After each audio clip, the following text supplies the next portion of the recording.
Me da mucho gusto saludarles y bueno, pues vamos a platicar en esta ocasión de un tema que es muy interesante, el back office. ¿Y con quién? Con un experto, sin duda con quien conoce a la perfección este tema. Él es precisamente un consejero empresarial, se ha encargado de atender a estas nuevas propuestas también y a aquellos empresarios que tienen años y que no conocen el back office. Javier Cepeda, ¿cómo estás? Hola Trini, muy buen día para ti, para todos los que nos escuchan, qué gusto que estemos por aquí, muchas gracias. Cuando hablamos de back office, podemos pensar solamente en los nuevos empresarios, los pequeños empresarios o en los grandes empresarios que no conocen de manera fiel el tema y que sería buen momento para explicar qué es y que es una gran oportunidad.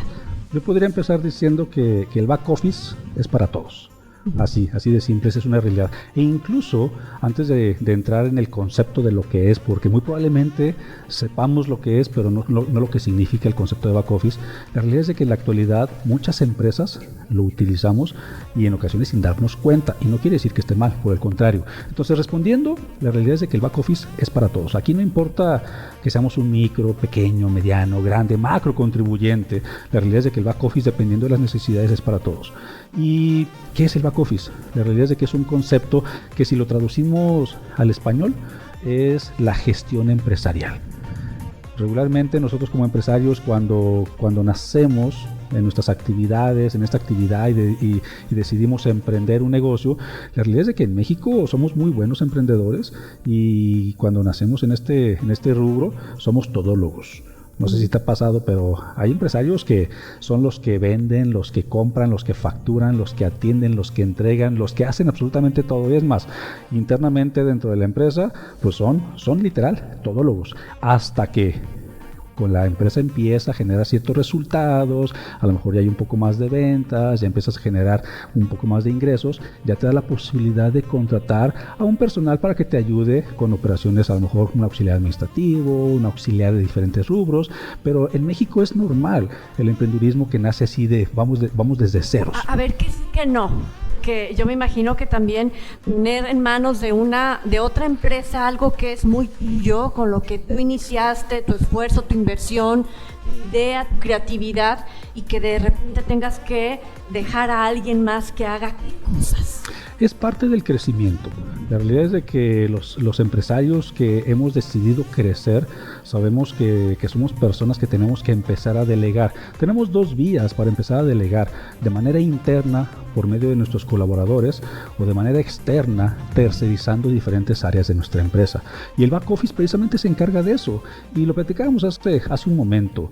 Si tú vas, por ejemplo, a un banco, a una empresa, y regularmente ves a una persona que está haciendo la limpieza y lo ves con su uniforme, muy probablemente esa persona de limpieza no sea trabajador directo de la empresa en donde estás o en el banco al que asististe. Probablemente esa persona es trabajador de un proveedor de esa empresa o de ese banco, y en este caso lo que está haciendo precisamente el banco o la empresa es tercerizando su área o su departamento de limpieza, porque probablemente no es su especialidad, probablemente no se dedica a eso, o ¿sabes qué? No me interesa a mí tener así como que la responsabilidad de supervisar las áreas o las actividades, y prefiero dejárselos en manos de un tercero. Pero la contabilidad pudiera ser opción. De hecho, la contabilidad en la actualidad es un contexto de back office. Por ejemplo, si tú tienes un contador externo y lleva tu proceso contable, tu registro, tu determinación de pago de impuestos en su despacho, eso no es back office, ese es un servicio profesional que te está brindando el contador. Pero en una empresa en donde el despacho contable pone en tu negocio, pone en tu empresa a un capturista, a una persona que esté registrando la contabilidad o que esté haciendo diversas operaciones o actividades del área contable, ese sí sería un back office, porque al final de cuentas está encargándose de determinar tus operaciones dentro de tu empresa. ¿Y la diferencia con el outsourcing? Mucha. Recordemos, por ejemplo, que el outsourcing es un mecanismo que de entrada el año pasado, 2021, se eliminó. Particularmente, recordemos, el 23 de abril se publica en el Diario Oficial de la Federación: adiós al outsourcing. Y el outsourcing era el que yo como patrón subcontrataba a mi personal, pero laboral, social y administrativamente era responsabilidad de un tercero. O sea, era mi trabajador, pero se encargaba de administrármelo lo que conocíamos como una pagadora o una empresa de outsourcing, en donde mi trabajador estaba en el registro patronal de mi proveedor, que me brindaba quizás un servicio administrativo, un servicio de nómina, pero esta persona subordinada mía, bajo mis instrucciones, indicaciones, responsabilidades, felicitaciones o regaños, y que estaba en mis instalaciones, si era yo su patrón, pero le pagaba a alguien más. Eso es outsourcing. En este caso el back office es, yo no estoy subcontratando a mi propio personal, estoy subcontratando los servicios de un proveedor que se va a encargar de diferentes áreas. Puede ser limpieza, mantenimiento, contabilidad, finanzas, mercadotecnia, diseño de imagen, marketing digital, administración, es más, hasta el propio director general de la empresa. Pero esta empresa que me va a generar un servicio de back office es responsable directo del personal con el que me va a brindar el servicio. Podríamos decir que tiene similitudes, pero realmente no son conceptos iguales el outsourcing y el back office. De repente me pongo a pensar en esas responsabilidades que tienen las empresarias, que es ante el IMSS, ante el Infonavit, por ejemplo, pensión, etcétera.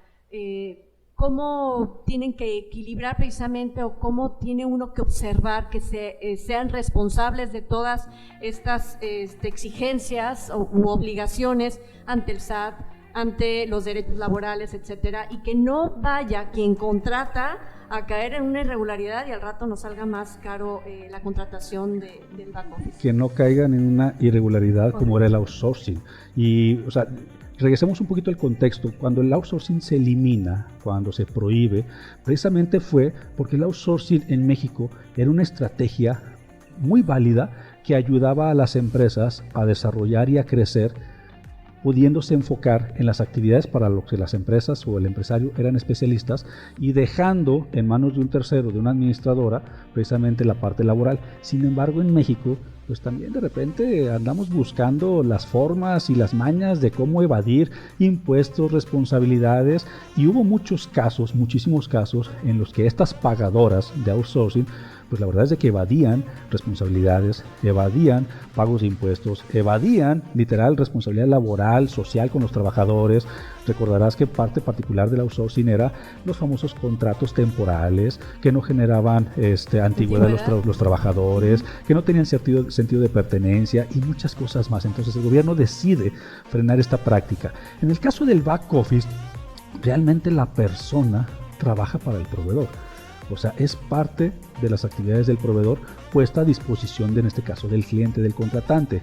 Y ahora bien, como proveedor de servicios especializados, que incluso está regulado en la ley, como proveedor de servicios especializados, yo tengo la responsabilidad con mi cliente de estarle mostrando de manera periódica, de preferencia cada mes, todos y cada uno de los recibos de nómina que les entregué a mis trabajadores por el pago de sus servicios que tuvieron para prestarte a ti, el pago de las retenciones que les hice de nómina a mis trabajadores, el cumplimiento de mis obligaciones fiscales, las opiniones positivas mías como contribuyente, como proveedor tuyo, ante el SAT, ante el IMSS, ante el Infonavit, ante todos.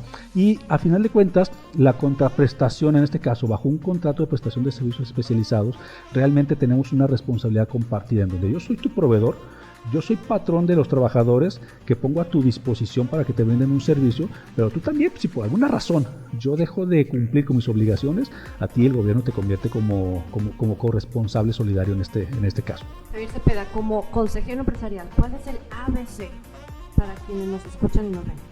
Bueno, de entrada tendríamos que hacer una especie de análisis. Cuando comenzamos esta charla preguntábamos, ¿para quién es? Mira, si tienes un micronegocio, que tengas una tiendita, si eres un pequeño empresario, mediano, grande, o que vas en crecimiento, pero sobre todo que tengas una visión de desarrollo, el back office es una alternativa que sí o sí los empresarios tendríamos que empezar a ver. Y te voy a decir por qué. De entrada, ¿cuáles son los beneficios que de cierta manera económicos me puede generar el back office? Y vaya, que ahorita el tema económico está bastante complicado, tenemos una inflación bastante elevada, tenemos un incremento al salario mínimo bastante fuerte. O sea, la realidad es de que hay muchos factores externos que no ayudan a que las empresas y los empresarios podamos tener esa tranquilidad financiera, ese desarrollo, ese crecimiento. Y ahorita más que crecer, estamos buscando sobrevivir. Entonces, no sé si lo sabías, pero de cada peso que tú pagas de nómina, o sea, vamos a poner el ejemplo, tú tienes trabajadores en tu registro patronal, de cada peso que tú pagas de nómina, 0% te lo puedes hacer deducible para efectos de IVA.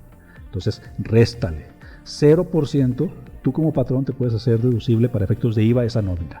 Para efectos del impuesto sobre la renta, el ISR, tú solamente te podrías hacer deducible máximo el 53 o 47%, todo dependiendo de cuáles son aquellos conceptos exentos que les pagues a los trabajadores, pero máximo el 53% deducible. De ahí en fuera, para efectos de ISR no es deducible.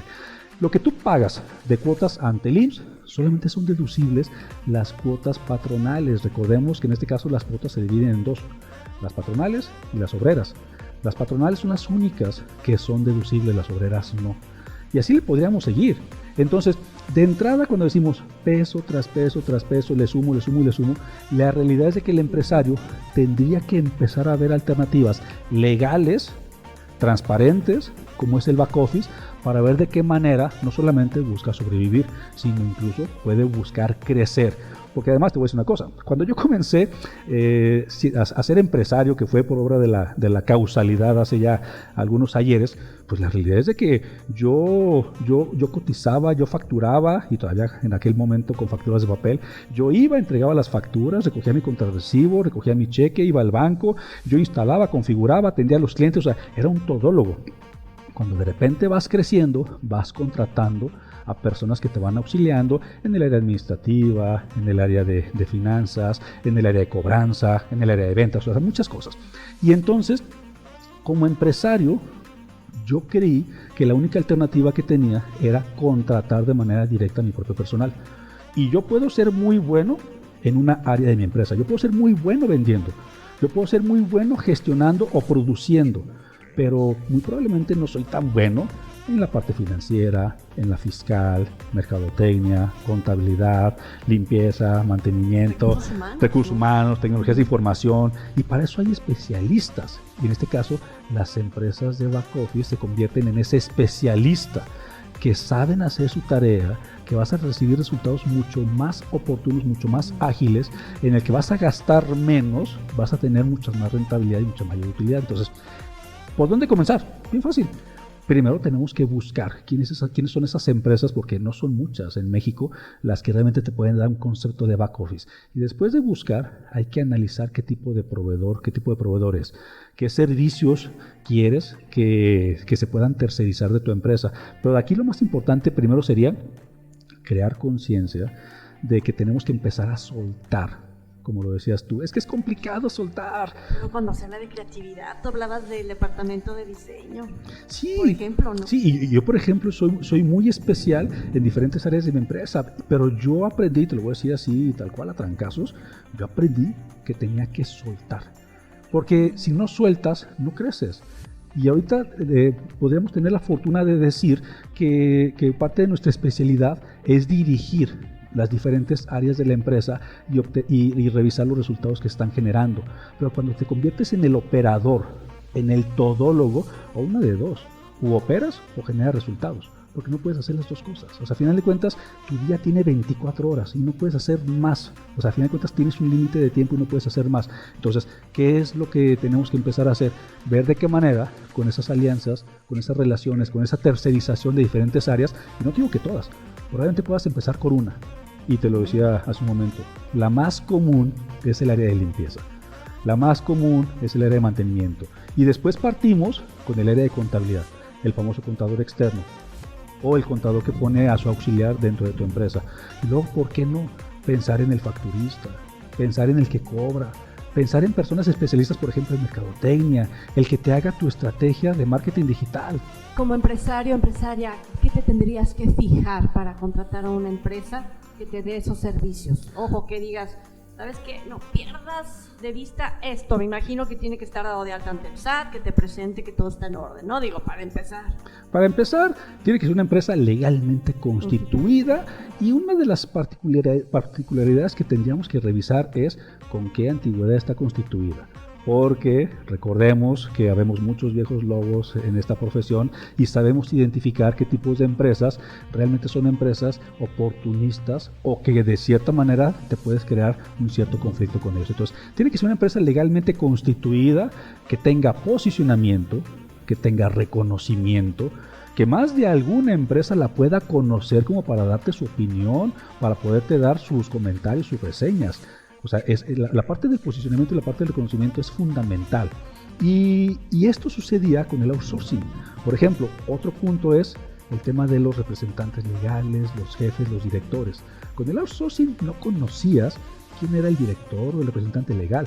Ojo, de la empresa que fiscalmente te generaba las operaciones. Probablemente comercialmente conocías a quien dirigía la empresa, pero fiscalmente, oye, conozco a los socios, accionistas, hacia dónde va esta empresa, porque al final del camino le vas a abrir las puertas de lo más preciado que estás construyendo para ti, que es tu empresa, a un externo.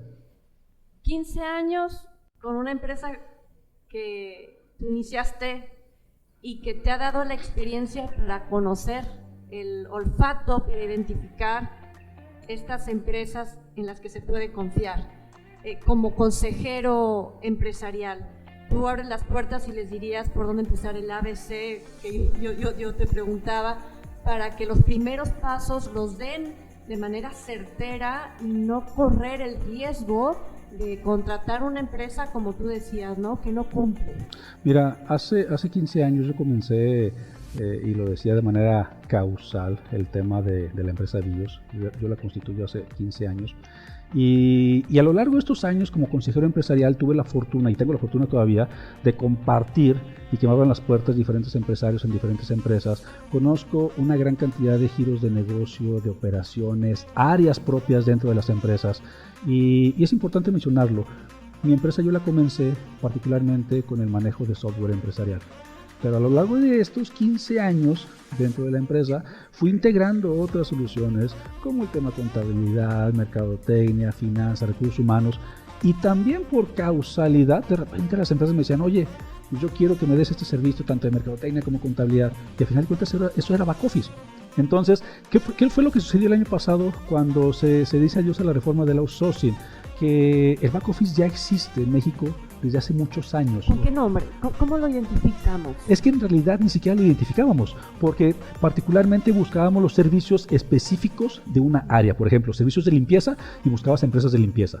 Servicios de mantenimiento y buscabas empresas de mantenimiento. Y eso es el back office. Eso es el back office. De hecho, incluso aquí yo pediría, pues demos una oportunidad, entremos a San Google, busquemos back office y te vas a encontrar un sinfín de cosas, de significados y de conceptos para poder entender que esto no es nuevo. O sea, de hecho el back office no llega con la reforma al outsourcing. Más bien el back office se convierte en una alternativa legal, en una alternativa transparente para las empresas que en este momento están teniendo conflictos financieros, operativos, por tener al 100% de sus trabajadores o por no poder atender todas las áreas de su empresa, que es complicado. Lo platicaba hace un momento. Existen ahorros económicos bastante fuertes con el back office, pero también operativos. Porque, por ejemplo, yo como empresa responsable de una área de tu empresa, mercadotecnia, finanzas, marketing, etcétera, yo soy responsable de las altas, bajas, reingresos de mis trabajadores en el seguro social, de sus contratos, de su revisión, de toda su operación. O sea, yo tengo que hacer operativamente hablando todo el tema con mis trabajadores. El cálculo de su nómina, el pago, el timbrado de sus recibos de nómina, y esa carga yo la asumo como empresa prestadora de servicios especializados y tú como cliente no.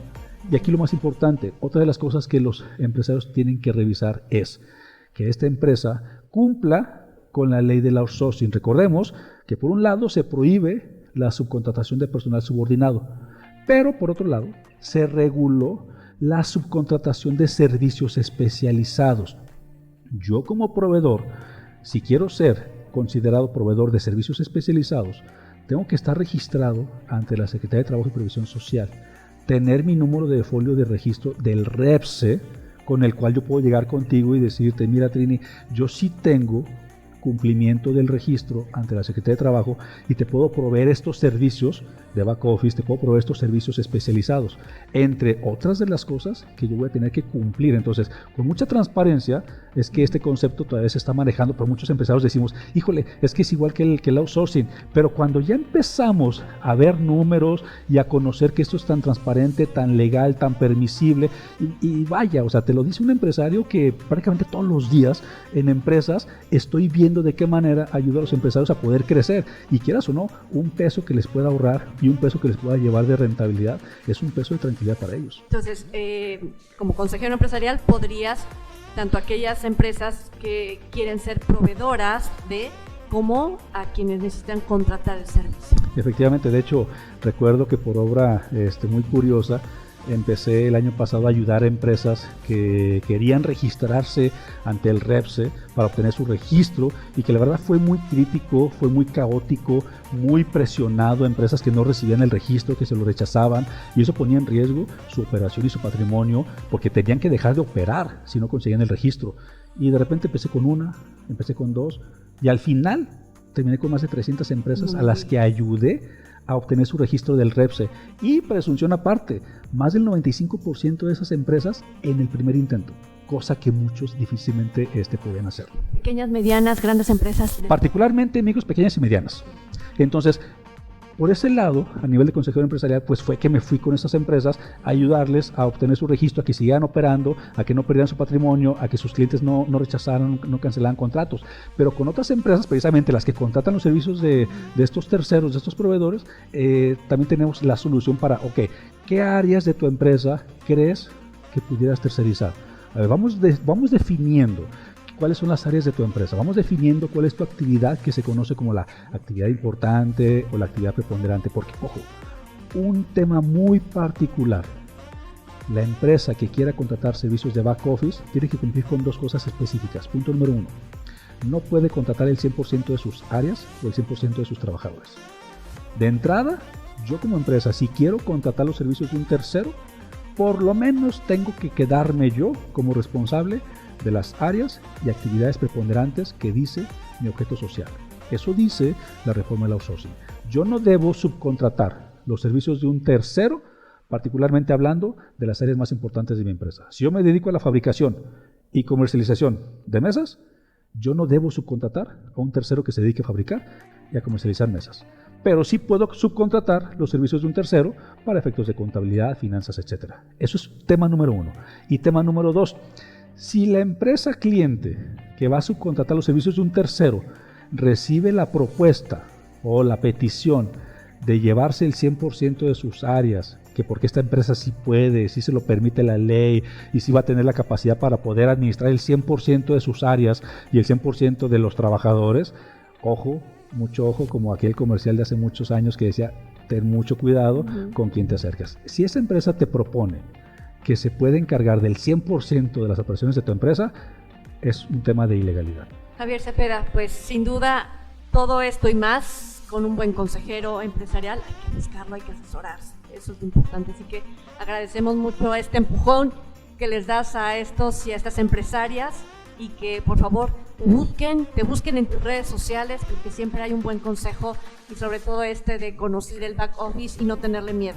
Hay muchísima información que en lo personal puedo compartir, toda la comparto prácticamente de manera gratuita en todas mis redes sociales, me localizan como @JavierCepedaOro, en todas mis redes sociales en @JavierCepedaOro, y en mi página de internet www.javiercepeda.com.mx. Javier Cepeda, muchas gracias. Al contrario, muchas gracias a ti y para todos que nos escucharon. Así es, y nos escuchamos y vemos en la próxima.